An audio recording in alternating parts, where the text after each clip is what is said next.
میثاق مدینہ بنا دیا گیا، ایک قانون تحریر میں لا لیا گیا، تو کیا صرف کسی دستور کے اور قانون کے تحریری شکل میں لا لینے سے واقعتاً قانون نافذ ہو جاتا ہے، یا معاشرے کو پرامن بنانے کے لیے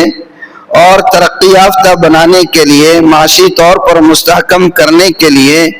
اور امن اور امان کی فضا کو نہ صرف برقرار بلکہ مستحکم و پائیدار کرنے کے لیے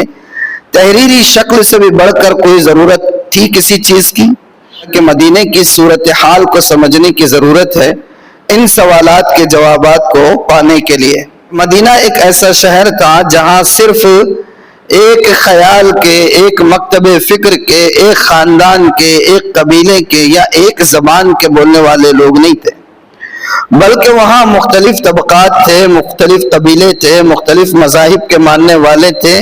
حتیٰ کہ مختلف زبانیں بولنے والے تھے، کاروبار کے ذرائع مختلف تھے، سورس آف انکم بھی لوگوں کے الگ الگ تھے، سیاسی مفادات بھی الگ الگ تھے، اور بہت ساری چیزیں تھیں۔ اب آپ دل پہ ہاتھ رکھ کر سوچئے کہ اتنا یعنی کہ متنوع سماج اور کلچر اور معاشرت ہو، اور وہاں پر صرف ایک قانون بنا دینے سے تو کام آسانی سے حل ہونے والا نہیں تھا۔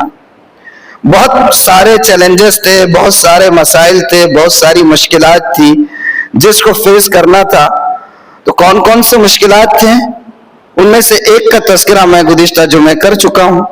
کہ سب سے بڑا چیلنج اللہ کے رسول صلی اللہ علیہ وآلہ وسلم کو مدینہ تشریف آوری کے بعد جس طبقے سے تھا، جن لوگوں سے تھا، وہ منافقین کا طبقہ تھا۔ اور یہ چیلنج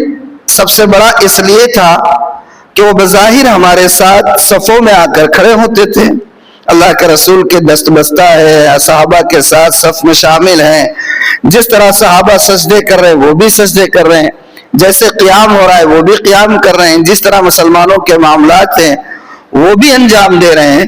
لیکن در پردہ ان کے دل و دماغ میں دشمنیاں پنپ رہی تھی، سازشیں رچ رہے تھے، اور اللہ کے رسول صلی اللہ علیہ وسلم کے خلاف منصوبہ بندی ان کا سب سے پہلا ہدف تھا،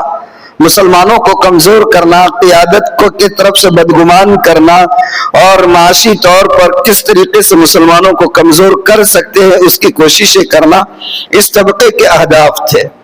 اور اللہ کے رسول صلی اللہ علیہ وآلہ وسلم نے اس طبقے کے ساتھ کس طریقے سے ڈیل کیا، آپ کی کیا حکمت عملی تھی، آپ نے کیا اسٹریٹجی اپنائی کہ ان کا سر بھی کچلا جا سکے